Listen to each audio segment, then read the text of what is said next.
Assalamualaikum warahmatullahi wabarakatuh. Hari ini saya nak buat ulasan perlawanan di antara England lawan Iran dalam Group Stage World Cup, yang mana England menang 6-2, satu jumlah yang sangat-sangat banyak. Tetapi perkara yang menarik minat saya adalah tentang Maguire yang perform bersama skuad England pada perlawanan ini. Di samping itu, pemain yang bagi saya man of the match adalah Jude Bellingham, yang pemain box to box yang bermain dengan sangat baiklah. Tugas beliau walaupun muda tetapi corak permainan yang sangat matang. Dan untuk Iran, pemain yang menarik minat saya adalah Taremi. 2 gol yang dijaringkan, 1 gol yang memang orang kata apa lawa, dan 1 gol penalti yang sangat tenang. Baiklah, tanpa membuang masa, mari kita masuk ke dalam ulasan perlawanan. Untuk ulasan perlawanan kali ini, saya akan mulakan dengan pasukan England. Apakah perkara positif dan juga apakah perkara yang saya suka tentang pasukan England ni?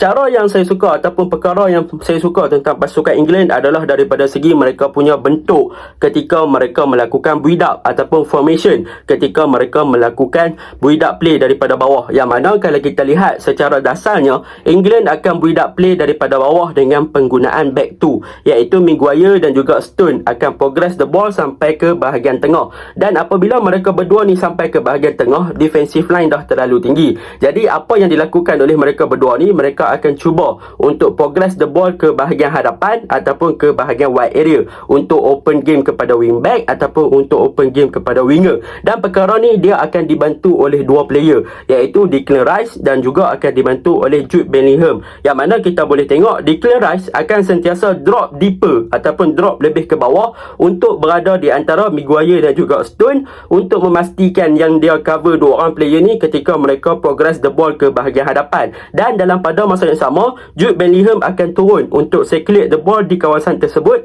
ataupun buka game lebih kepada bahagian kanan ataupun bahagian kiri ataupun membuka game lebih kepada bahagian tengah. Jadi Jude Bellingham ni lah adalah orang yang paling penting untuk progress the ball daripada bahagian bawah England ke bahagian hadapan ataupun ke bahagian wide area. Dan peranan yang dimainkan oleh Jude Bellingham ni memang sangat-sangat memerlukan stamina yang tinggi lah. Tu sebab saya kata walaupun di usia dia yang muda, tetapi kematangan yang ditunjukkan tu menunjukkan yang beliau dah bermain dengan sangat lama, mempunyai experience dan juga pengalaman yang bagus. Yang mana apabila dia turun, dia boleh cover up defense dan dia boleh start the build up, dan ketika beliau join the attack, beliau boleh involve dengan bahagian serangan pasukan England. Itu perkara yang pertama daripada segi start the build up mereka untuk circulate the ball ataupun untuk melakukan ball progression. Yang kedua, kalau kita lihat kepada England, apabila mereka melakukan build up daripada bawah, mereka akan memastikan yang fullback mereka akan naik lebih tinggi dan bermain untuk cover up di bahagian wide area, iaitu kita boleh tengok Trippier akan fokus kepada bahagian kanan, Luke Shaw akan cover up di bahagian kiri. Benda ni sedikit memberikan kelebihan untuk pasukan England overload di bahagian kanan dan juga bahagian kiri ketika mereka menyerang. Tetapi kena ingat, ada satu perubahan ataupun satu formation yang menarik tentang England ni dalam penggunaan wingback mereka, yang mana kalau di bahagian kanan memang Trippier dia akan cover up bahagian wide area, tetapi Trippier dia akan sentiasa memberi support play kepada Saka, sebab Saka dia akan stay di bahagian kanan lah, tetapi berbeza dengan bahagian kiri, yang mana kalau kita lihat di bahagian kiri, Luke Shaw kalau dia dah cover bahagian wide area, dia memang seorang-seorang dia akan cover bahagian wide area tu, and so bahagian kiri tu memang Luke Shaw akan cover daripada bahagian bawah sampai kat bahagian atas. Adalah certain situasi ada player lain yang akan backup dia di bahagian wide area tu, tetapi most of the game ataupun secara overall game memang Luke Shaw yang cover daripada bahagian bawah ke atas.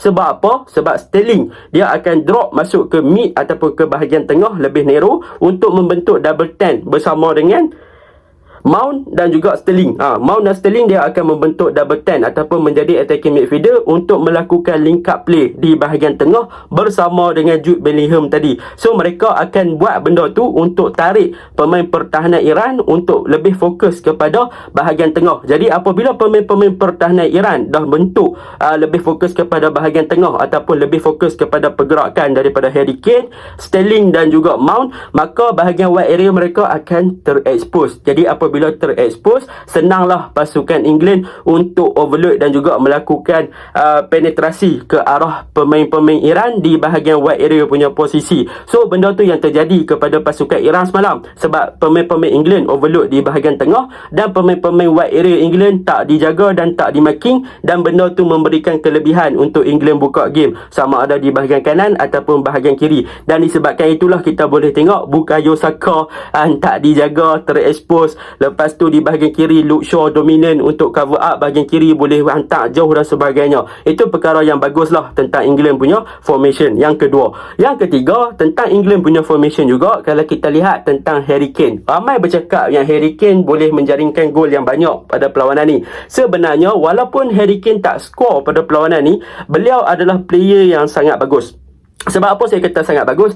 Sebab apabila England menyerang, Harry Kane dia akan drop deep lebih ke bawah untuk membantu link up play bersama dengan Jude Bellingham, Sterling dan juga Mount di kawasan tengah. Jadi, apabila seorang striker yang berkebolehan seperti Harry Kane, beliau tidaklah terlalu bergantung kepada goal scorer, tetapi Harry Kane adalah typical player yang boleh create space kepada rakan-rakan. Yang mana kalau kita lihat, England dah bermain dalam double 10, iaitu Sterling dengan Mount di bahagian tengah. So tambah pula Jude Bellingham kalau dia join the attack. So England dah overload bahagian tengah, Harry Kane di hadapan. Jadi apabila England cuba nak progress the ball ke bahagian lebih hadapan, Kane dia akan drop lebih ke bawah untuk bantu tiga player ni untuk bawa bola lebih ke hadapan. Jadi apabila Kane drop ke bawah, pemain Iran dia akan follow up dengan Kane. Jadi apabila ada setengah player Iran yang follow up dengan Kane, maka pemain-pemain yang berada di bahagian wide area akan ada space yang banyak untuk buat run in the behind di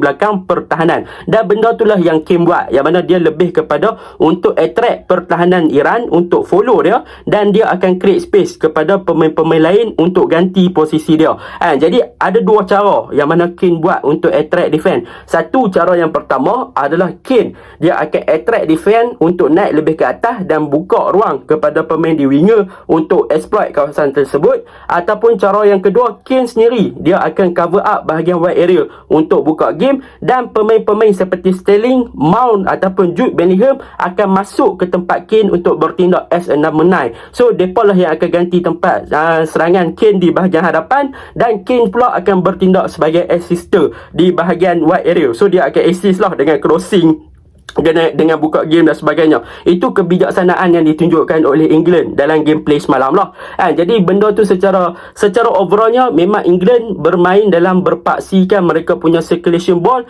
adalah lebih kepada untuk create space kepada bahagian winger, untuk winger exploit kawasan tersebut dan menjaringkan gol. Ataupun mereka akan gunakan pemain-pemain fullback tadi, Trippier ataupun Shaw, untuk supply bola dengan hantaran-hantaran jauh ke dalam kotak penalti untuk menjaringkan gol melalui tandukan dan sebagainya. So benda tu memang orang kata apa, gameplay yang boleh ditunjukkan oleh England adalah gameplay yang sangat bagus. Itu secara formation. Kalau kita lihat kepada secara technical individu, apa yang boleh saya komen adalah satu tentang Jude Bellingham. Beliau memang boleh dikatakan antara player yang memang cemerlang. Dia cover up defense, dia cover up bahagian tengah, dia cover up bahagian serangan. So boleh katakan box to box player, cemerlang, marvelous, gol satu, buka game pandai, and dia bermain macam tak ada jantung, turun naik kan. So dia adalah box to box player yang cemerlang. Dia pandai letakkan diri dia dalam kotak penalti, pandai untuk turun cover up bersama dengan Declan Rice pun cemerlang. Dan untuk Bukayo Saka, saya boleh puji. Yang kedua, Bukayo Saka tentang teknikal pemain.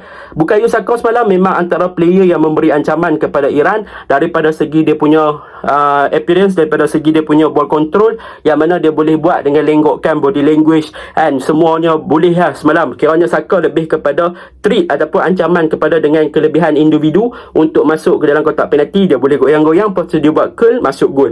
Saka punya gameplay macam tu tentang Saka. Yang kedua adalah tentang di second half. Kalau kita lihat di second half, apabila England melakukan pertukaran yang England lakukan juga positif. Kemasukan Rashford, kemasukan Foden, kemasukan Callum Wilson, kemasukan Eric Dyer, semua ni memberikan positif. Rashford masuk pun dia boleh score dengan create space dan juga exploit kawasan yang terekspos. Dan yang terakhir sekali, apa yang boleh saya katakan tentang England adalah mengenai mereka punya set pieces.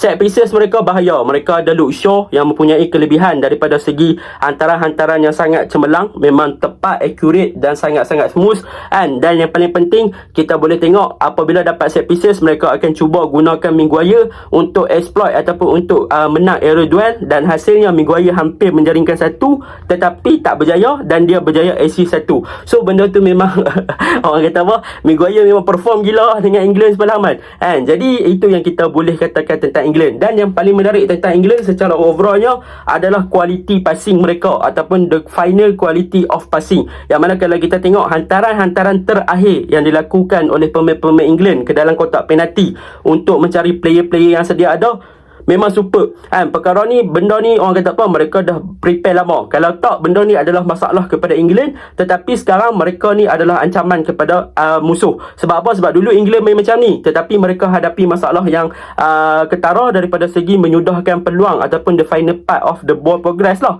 Tetapi sekarang mereka punya quality, the final part of passing tu dah berjaya, dan mereka mampu execute hantaran-hantaran tu dengan baik ke dalam gawang. So untuk tim-tim lain, sila berwaspada dengan England. Okay, Assalamualaikum.